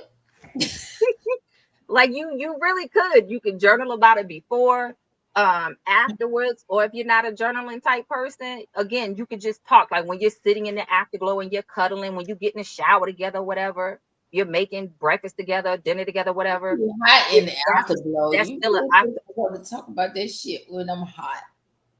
girl, Wait, shut the what? hell up. That's still an opportune moment to Oh, talk about it and stoke that fire, stoke that flame of energy for your outcome yeah, because to I be feel the accomplished. ethic, look, trust me. But it be Yeah. hot in the afterglow, Sean. I don't be wanting to talk about shit except for give me a towel so I can wipe my weave off. Girl, get you some ice water. Take the damn wig off and get you some ice water. Okay. I also want to say this because this came up, I think, last time too. We talked about, or I know it came up in a previous episode. We talked about a woman becoming emotional and crying during intimacy. And sometimes that could be scary for her and or her partner. But a lot of times it's a somatic release, it's a physical release, it's an energetic release, it's healing. So that can also be used as part of your sex magic as well. It but that it really is all about safety. You shouldn't be practicing this with anybody that you don't feel safe with. Bottom line. Right. Bottom line. Exactly. It It's should not be supposed to anybody that be, you should you yeah. that you have to question, are you safe or you're not sure. I don't advocate trying this with somebody new. This should be something that you're comfortable. Y'all have found your rhythm. You've explored each other already, and now you're ready to deepen that experience together. Because it could bring up a lot of emotions. Sex is already intense, orgasm is already intense, and depending on what a person has experienced in the past prior to you or even with you, it can unlock rage, it can unlock anger, it can unlock grief, it can unlock euphoria. Like it's really a ocean of opportunity. And that is so fucking true. I'm sorry. It's just And When ocean you of opportunity. when you Yes, said, I get it. it's like Yes. everything you said, like I've experienced that, like oh my god, like oh my god, like oh my god, like oh my god. So you know the crying part, that does, like, especially being a guy, that takes some getting used to, like oh shit. But like that rage part, that's a motherfucker, because it's like where the Ooh, fuck, like yeah, what the fuck. So you have to be open minded, and yeah. I don't know how women would experience that from a man's point of view, but I have heard stories like that nigga started crying. I'm like, oh shit, okay, but men go through it too. Yeah. I mean, and that's And I just what and I I think heard. we have to have space for that. Like think I think we do our men, especially black men, we do such a disservice to y'all sometimes because we want y'all to be soft. We want y'all not Preach, weak, but we want you to be able to embrace the feminine and masculine aspects of yourself and be balanced and whole and healthy. You know what I'm saying? Mm. Communicate preach. your feelings, understand what you're feeling so that you can communicate it with us. But then you have women that will turn around and weaponize it. Nigga, what you crying for? Or he was over there crying. And it's like, but you can't have it both ways. You either want a man who can express himself and tap into the deeper recesses of himself, or you want a stoic, hyper toxic masculine man. Like pick one. Preach. And that's what, as I said earlier, women are never happy. And you got to understand, from a man's point of view, when you are trying to do everything you're supposed to do as a man, and she ain't happy, and then you switch it up and try to do it the way she want it done, and she still ain't happy, you have no fucking clue what the fuck is going on, or what the fuck you supposed to do. So now you like, fuck it, I'm just gonna be me. Okay, I'm a little confused. Nita, you said hello. If you're in the process of climaxing, please don't stop. You can always get more if you can get it back up. LOL. I have the tendency of draining a dick. I, Oh, I'm not quite sure I understand the comment. Where I don't think any of us was saying to stop yourself from climaxing. So help me understand. And good on you, baby. If you out there doing it like that, handle it. she said, Dale said, drain "Hey, the Sip." ball. Dale said, "Hey, Sip, I agree with SP. I'd be like, he's sweating more than once. All right, then, bro. I mean, you gotta hit it more than one. I mean, but I'm just saying though, you know what I'm saying? You gotta lay it down. You gotta have it. Okay, all right. So anyway, the thing is this. Mm-hmm. First of all, Nita Pizarro, if you be draining it, you be draining it. But can you get it back up? That's the question. Whoop, If you can, great. But don't be sitting there like, oh, something wrong with him. But and I'm not knocking her. I'm just talking about what she was talking about. That's all. bloop. Yeah. You know what I'm Let me saying? also throw this out there that an orgasm is not mandatory when you're practicing sex magic. Just like you're not going to orgasm every time you have sex, is not a prerequisite or a requirement that you have to orgasm in order for your sex magic to be potent and to work. And that is It's true, all because about the fellas, experience and the pleasure. fellas, you can fake an orgasm. Trust me, I faked quite a few in my lifetime because April I said was the mind tired. is a powerful thing. Yep. Why you out here faking orgasm, Sean? Because it. Okay, so Well, uh, all women ain't built the same. Yeah. So okay. there's some women that are mediocre or trash. Oh, So you Yep. look, I'm tired, because I ain't never gonna get there, because you ain't gonna get me there. oh. Just like women do the shit, men do the shit. Wow. Okay then. So yes, I have. April said Oh, she didn't know men oh, that. okay. Woo, I'm good, girl. Oh wow. Wow. I'm dry as shit. Ain't nothing in there. Wow. But you got to go, Oh, because you ain't gonna get me there. Ooh, child. That's terrible. Why you don't just tell So her she is? Oh Lord. Mm. she understand that when I don't never call her again. Oh, Well, why you ain't tell her in the moment? right. Okay, Well, I guess the same way we be trying to y'all protect think ourselves. men have fragile egos. Try to tell a woman like, yo, your pussy ain't shit. Oh my fucking Well, god. he knows his dick ain't shit when he come to you. Like he already know. He know if he a short stopper. He They'll know say true. he already know if he's a quick comer. I don't He already know that his shit. I don't know nothing about that. I can't speak to that. I can only speak to what I can He speak to. knows it's trash before he bring it to you. Okay, so she should know her pussy trash. No, not She necessarily because see what had happened was mm-hmm, repeat mm-hmm. offenders that come through, and so she don't know what she. Cause and I understand because there's a lot of niggas But out there that, let me tell you don't something. know.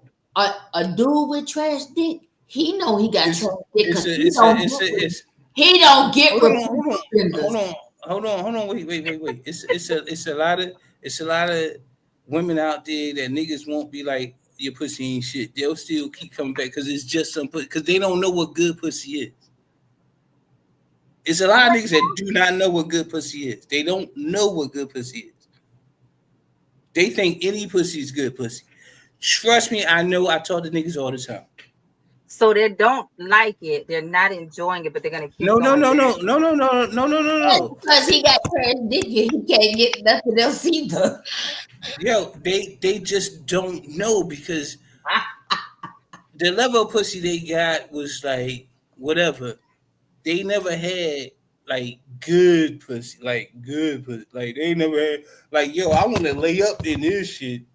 Like I'm gonna stop myself from coming several times because I want to lay up in it. They don't know nothing about that. All they know is they get in there, they busting it, and they keep it moving. I got you. And as long as they bust, they don't care. I got Exactly. you. But I got you. the thing I is, thought you were saying they know it's trash and they just keep going No, back no, to no, the but no, no, no. but okay. see, But but see, a that's kind of sewer of pussy will be like, yo, this ain't shit. I ain't never gonna bust on this shit. Let me go ahead and fake this shit out so she can get the fuck up out of here. And I'm gonna do what I need to do. I'll not just go that she's ahead. sending her home in an Uber. Now Mike Tyson. Let me stop. So like April said, are we talking about people that we care about No, Nah, and nah, nah, you nah, nah, compensate in nah. other nah, areas that you're lacking in? nah, nah, nah, nah, nah, nah, nah. Because So if it's somebody you, Now listen, I hear what April is saying right there, and I do agree that people who they know they have trash sex, they know, yeah, and a yeah. lot of times they compensate in other areas, like they're extra nice or they But if it, are yeah, extra if it's, generous. They're extra generous, or but she may be extra pretty, and she always looks, like what? great arm. No, like seriously, she may be great arm candy and this, that, and the other, but she's got trash, whatever else. And now I feel what you're saying, and no, it's true because if it's somebody you care about, then you make exceptions and you deal with and you tolerate certain shit. So I understand that, and I agree with that because everybody falls victim to that at some point in time. Mhm. So I I um I was thinking back. So I had this friend, and yeah, it was I yeah. It was bad, huh? She It can't wasn't even find the horrible, but words. like he had length, It was decent, horrible. He ain't had no girth though. no. And so he Exactly. compensated with, his hands and his tongue. But that can only do so much. You know what I'm saying? Like, Nah, see if you know how to eat that box, son, I'm telling you, trust me. No, no, Nah, yes, shit, you you do. don't then. no, Nah, okay, all right. no. I'm just saying, if He you're a said true, no. if you a true cunnilingus, It then doesn't matter because at the time, sometimes you just want somebody that can pound the box. I mean, that's true. That's true. And That is true. if he That's doesn't true. even have the tools to pound the box, you be like, That's true. man, I could That's have true. had It didn't last long. I No, mean, that's true. because That's it true. just, I mean, the That's tongue can be great, but it cannot replace. There's it. just something that it can't replace. That's why I'm like, I get having toys and all those things. That's fun. That's fine if it's your thing. No judgment. Mm-hmm. But to me, I hadn't seen a toy that would ever make me think it could replace like a real live person. Right.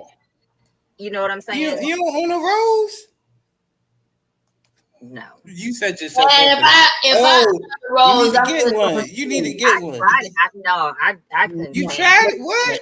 All right, Tracy's dog. Tracy's dog. Try Tracy's dog. I've heard about Tracy's dog. Try Tracy's People dog. say, bro, Hey, all I'm saying is I'm skilled in both areas. I'm a true cunnilingus. Power to the people. And I ain't out there like no porn star, but I got enough to feed the needy. That's all I'm saying. You gotta walk away. He said enough to feed the needy. Lord. That's what I'm saying. That's all I'm saying. That's all I'm saying. Wait a minute. He said all I'm enough to saying. feed the needy. I got enough to feed the needy. All right. That's all I'm saying. Y'all know where y'all scale be at, and y'all be like, I can accept. So I got enough to feed the needy. That's all I'm saying. That's all I'm saying. I'm just saying that after all the build up, if I be like, and he said, yeah, how you feel? How you like that? Are you in? See. Like, If you gotta ask that question, it's a you problem. already know the answer. I already know the answer. That part. Cause I ain't answer that question. Like I said, there's certain questions I asked, but that ain't one of them. I ain't asking who's this. If you gotta ask, was it pleasing? Exactly. I'm agreeing with Sean. You already know, because if it's pleasing, that's being communicated throughout the whole experience. Now you may want to ask questions to figure out what was most pleasing or what do they like most, just because you're trying to learn that person's body. I think those are valid questions, especially in the beginning. Like, you don't assume that they're gonna like this or that, or it makes sense for them the way that it did for somebody previously. But once you've been with a person and you've developed your dynamic together, some certain things don't have to be vocalized anymore. I mean, and if you still got to vocalize them, I think that's a clear indication y'all not connecting. But like I said, I'm a cunnilingus. It's an art form. Is that what you say, or that what they say? No, well, I can only speak to what they tell me. Okay. I'm gonna need some references. I will get a short list together for you very quickly. I'm gonna need to verify these but just like I'm a cunnilingus, y'all gotta be so fellationados. You mean knob goblins? I mean, hey, I was trying to be more correct, but if you want to say knob goblins, that works for me too. Yeah, she gotta be able to slob the knob. I was just using the medical term fellatio. You gotta be a fellatio. You know what I'm saying? Tell the truth, she gotta be able to slob the knob. But if you a knob goblin, do they know this? If you a throat god, like, is this something you're communicating to them? Did you say throat god? Yes, I said throat god. Okay, so basically, she can't be choking when she choked the chicken. I mean, in the beginning, okay, you might not be used to it, but I need you to work on that to open that throat up. I'm just saying. Okay. Not my business. Ladies, PSA. He said he ain't putting a ring on it. He's sure like, okay. I ain't say that, because we can always work on it. We can work on it. We can always work on it. We can work up to it. As long as you trying, I'm gonna work with you. So I ain't say that. Say practice makes perfect. Lord, Okay. this one right here. All of that is a part of sex magic. April said knob goblin. Damn, that's new. Listen, the first time I said that to a guy friend of mine a couple of years ago, he was talking about something. He was like you. He was always talking about wanting to get head from somebody. I said, so you really like knob goblins, huh? He was like, what? I mean, that Knob shit is old. goblin. That shit is old. That I term hadn't is even heard old. it before when I said it. Really? No, that term is old. Like, I mean, He said, open it up, ladies.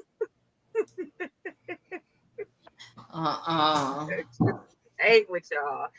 But at the end of the day, all of that's a part of, if you wanted to be a part of sex magic, you can just have sex with the intention of just having pleasure together, or you can take the experience to the next level by including the more spiritual intentions and interweaving them together. Now, there are those who would argue to say that, sex is already spiritual, and I do agree with that.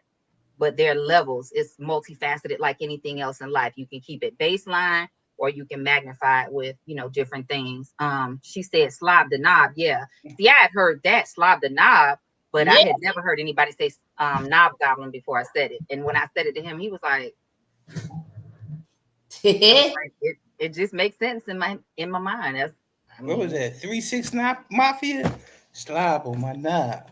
Bitch, do your job. That was my shit back in the day. Wow. I don't know if I ever heard that song. Yeah, look up 365 Slob on my knob. Bitch, do your job. Yo, that was the shit back in the day. But anyway, I'm sorry. I digress. So at the end of the day, sex is a beautiful thing, y'all. Like, I really feel like sex gets a bad name and a bad rap sometimes. Are there people that misuse it? All the time, just like anything else. But it can be a beautiful, eat the groceries, April said. Eat the groceries. Yeah, now I don't know about eat the grocery, because I don't know about eating the groceries now in that the door. yeah, that go into something different. Now that part, like, Yeah, I mean, now if that's what you into, about do that. you? If I'm you like, love to eat ass or get your ass ate, do you? Wow. That's not me. But do you? If that's what you love, do you? I know a lot of people that love to get their ass eat, and that's their thing. Do you? Have fun. But not me. I'm not me. I'm good on that. I don't get down like that. I don't need my ass ate. I ain't eating no ass. So right. Ain't nobody finna eat no groceries. I don't know about that, April. I don't know about that. I mean, but hey, if that's what you love, do you? Like I said, I know people that love that shit. They like, yo, my name is not Doodoo Brown. Doodoo Brown. Well, that's not what that song meant. That just meant anal sex, but I feel you. And that just go to show you that too many of us grew up too damn fast. Because see, I grew up in Miami shaking my ass to that when I was a little girl, because that's what everybody was doing. Like, entirely too damn much going on with this music. Right. April said, I think men that do that is gay. They like hey, I don't knock nobody for what they do. Do you? You like it, I love it. Roll. It don't include me, but do you? Right. You like it, I love it. Float your boat, have fun. She said, y'all older. I mean, look. Sex is exploratory. Yeah. You never know what you like until you try it. And I don't yuck nobody's yum, like, and I try not to kink shame. Like, if you like it, I love it. Nah, I ain't kink shaming shit. Like, no, I don't shame anybody. They just ain't my stuff. Like, no. Hey, April said y'all older. Okay, well, hey, I recognize that. But like I said, don't knock it, because you don't know where I've been through in my younger years. If you parties, you never know. I could have been part of the 1,000 baby oil bottles. If you a dude and you like getting paid, that's your thing. Sensitive ears loud. Have mercy. Do you? I don't do no. I don't fault you for liking what you like. She said she don't like it either. She's shaking it up. But Right. hey, hey, do you, you know? That part. So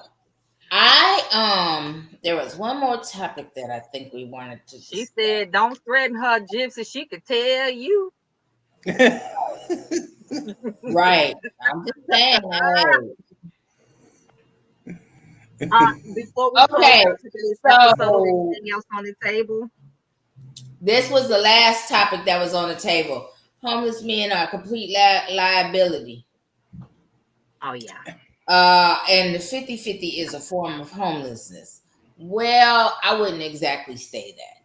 I don't mind going 50-50 with somebody, but your ass better not need to borrow the 50% that you need to bring to the table from me. Mm. You need to have your 50%. I'm just saying.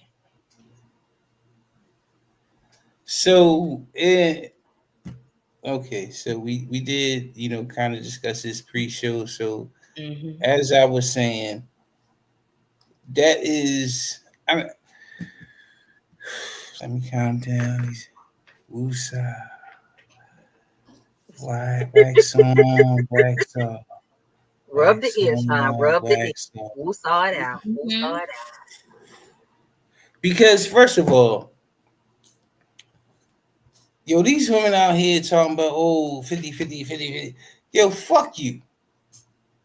And I mean that from the bottom of my fucking feet, bitch. Because fuck that. Like, first of all, we live in a world today that, look, if we going to do 50-50, we going to do 50-50. Now, if I'm going to do 100, then what you need to do is be there cooking, cleaning, and keeping everything straight. So when I come to fuck home, I ain't got shit to worry about. But you No, ain't doing that. You ain't doing that. You want me to take care of everything and pay for everything, and you out shopping and shit. And then I come home and ain't shit cooked. Now we gotta go out to eat. Fuck you. Fuck you. And I mean that from the bottom of my feet. My whole body, from the top of my head to the bottom of my feet. so Fuck you you. don't want no hot dogs for dinner when you come home. Bitch, I'm sorry. I'm sorry. I'm sorry. I'm Testify. He sorry. felt that. You I'm know, sorry. if me and Sean hadn't been friends for so long, I'd be like, oh no, he did. But me and Sean been friends for 33 years. I already know. Listen, I knew when I pushed that button what was gonna happen. But I'm just saying, there are some men who like having arm candy and they don't mind if she doesn't Look, do look, look, look, anything look, other look, than look. lift If it. if you that bust ass nigga, do you? I ain't gonna Why knock you you for gotta be doing a your. busted ass nigga?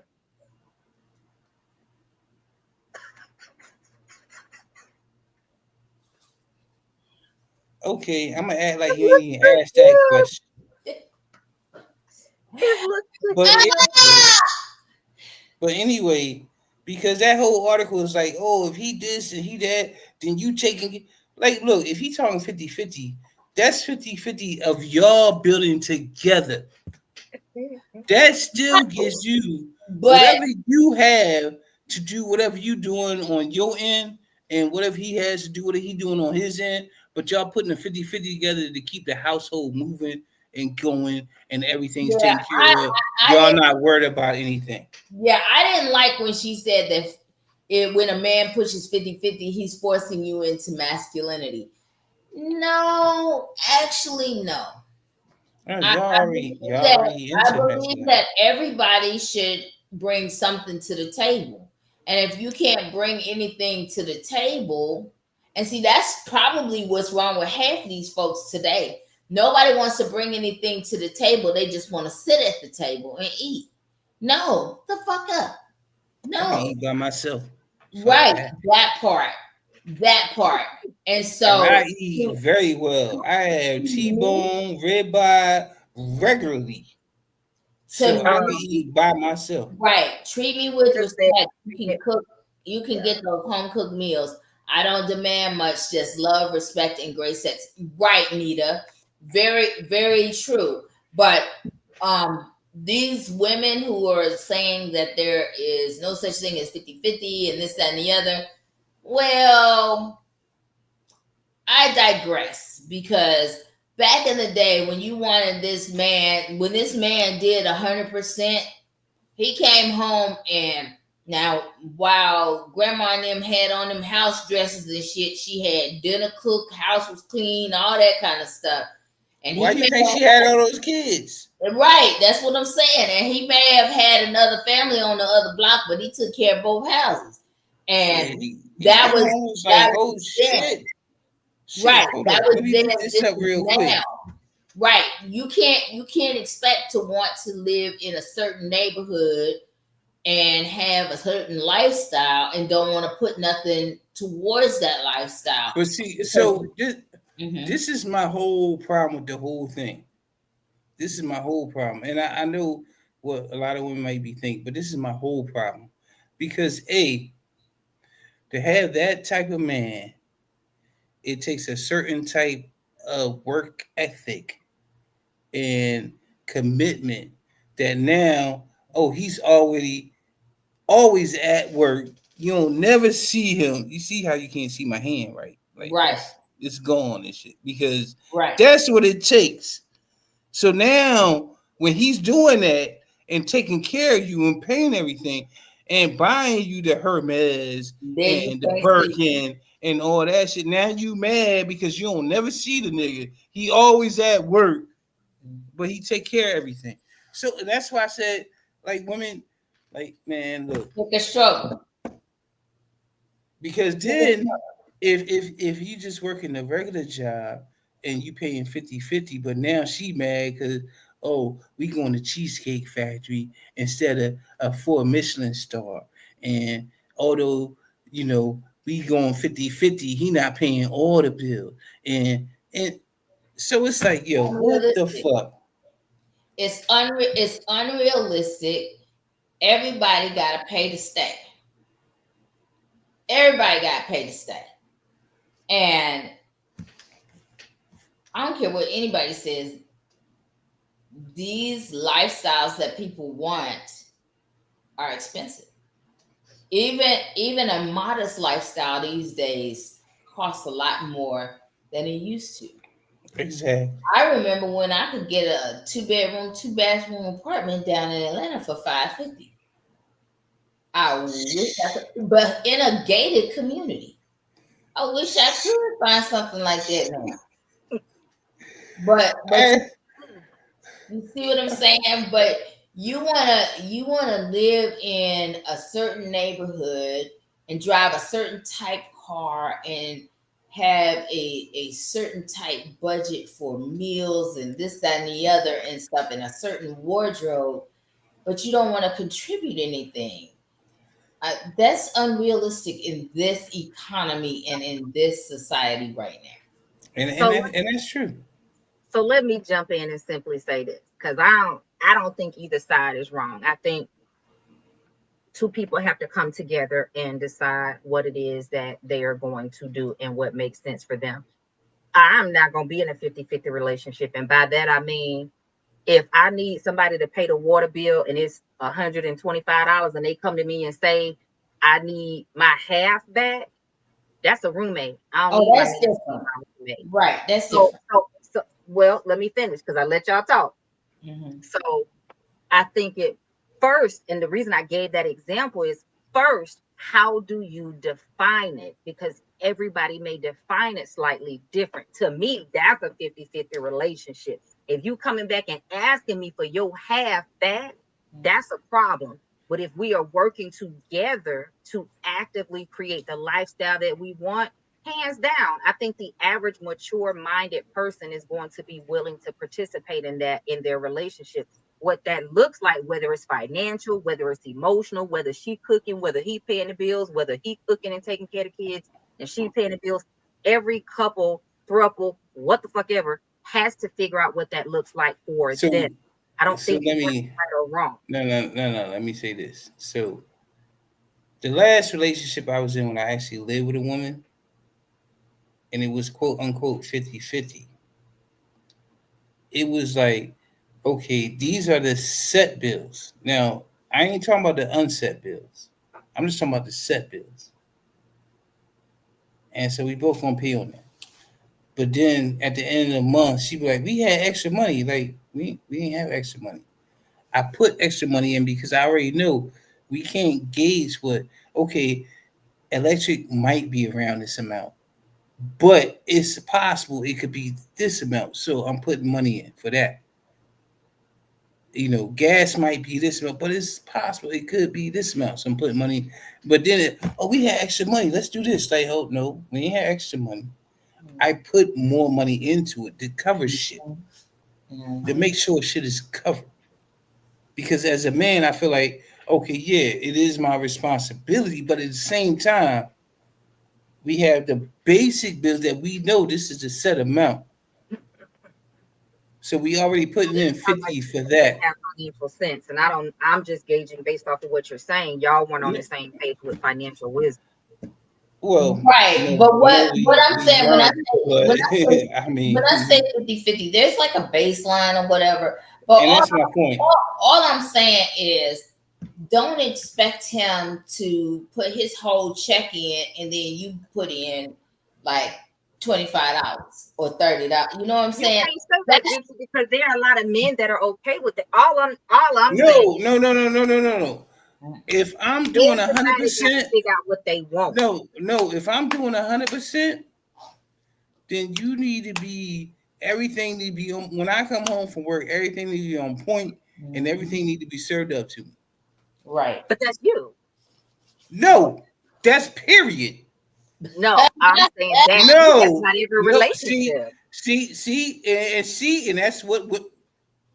No, that's not every relationship. No. You prove my point because if you want to be taken care of, then you need to take care of your shit so that at the end of the day, you doing everything that nigga needs you to do. Whatever he needs you, if he needs you to tickle his butthole with a feather, that's what you're doing.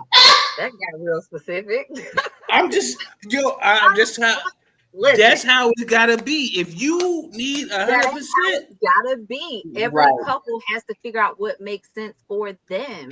There are some women that want a house husband. I'm not rocking with it, but if that's the same thing. If you a house husband, 100%. If you a house husband and she taking care of 100% of everything, then when she come home and she need her feet licked and sucked, that's what you need to do, nigga. Okay, so all I'm saying is that every relationship has to define. So I gave an example and said, I will never exist in a relationship where somebody wants to nickel and dime me. And I give the example, if the bill is $250 and he come to me, I paid the bill back, you need to give me my $125 back. No. That's a petty never exist. That's different. Yeah, that's it's not different. That's technically 50-50. No, that's a petty nigga. That's different. That's a petty. That's my point. But I've seen couples that do that and it works for them. But at the same thing, at the same time, if you agree to 50-50, then it's 50-50 across the board. Has to figure out what it's 50-50 across the board if you agree to 50-50. So if I get this bill for this bill is $250. Well, I ain't got it right now. All right, I'll go ahead and pay, but you got me, right? Right. Yeah, no, that's a roommate. I don't need a roommate. So, like I said, you fall in that lady. Now you fall in that lady category, so you better get you some feathers so you can tickle that nigga asshole. No.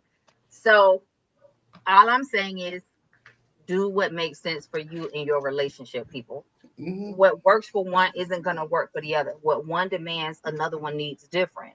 So every person has to figure out what makes sense for them based on what they want, what they need, what they give. Bottom line.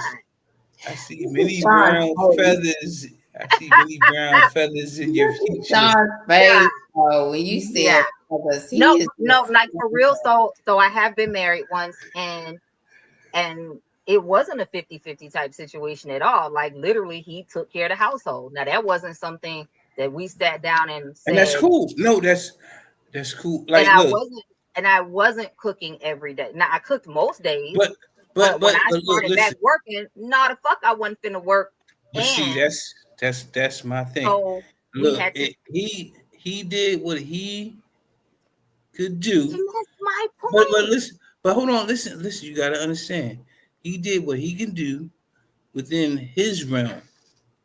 That's literally But what what? I'm Hold on, saying. no, listen. Y'all are trying to make it seem No, like no, no, everybody no, gonna be in a no. relationship. That's not Listen true. to what I'm saying. See, fellas, this is what women. Look, oh, Don't do okay, that. fellas.